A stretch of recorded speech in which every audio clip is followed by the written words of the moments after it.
மாப்பிள்ளை சம்பா அரிசியில் வந்து பழைய சாதம் எப்படி செய்கிறதுன்னு பார்க்கலாங்க. இது வந்து உடம்புக்கு ரொம்ப ரொம்ப நல்லது, நார்ச்சத்து நிறைஞ்சது.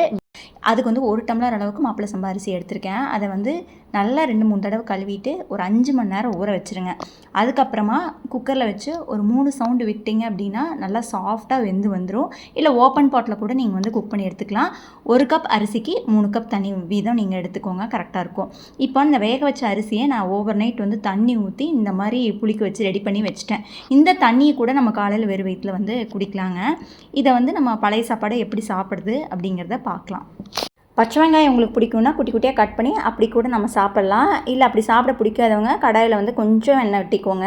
அது கூட வந்து நல்லா 2 கையளவுக்கு பொடி பொடியாக கட் பண்ண சின்ன வெங்காயத்தை போட்டு ரொம்ப வதக்கக்கூடாதுங்க. கொஞ்சம் நறுக்குன்னு இருக்கிற மாதிரி வதக்கிட்டிங்க அப்படின்னா சாப்பிட்றதுக்கு வந்து சூப்பராக இருக்கும். இது வதங்கும் போதே ஒரு 1/2 டீஸ்பூன் உப்பையும் போட்டிங்கன்னா வெங்காயத்தில் அந்த உப்பு சேரும்போது சாப்பிட்றதுக்கு நல்லாயிருக்கும். இந்த அளவுக்கு வெங்காயம் வதங்கிச்சுன்னா போதுங்க. இதை வந்து இன்னைக்கு ஸ்விட்ச் ஆஃப் பண்ணிடலாம்.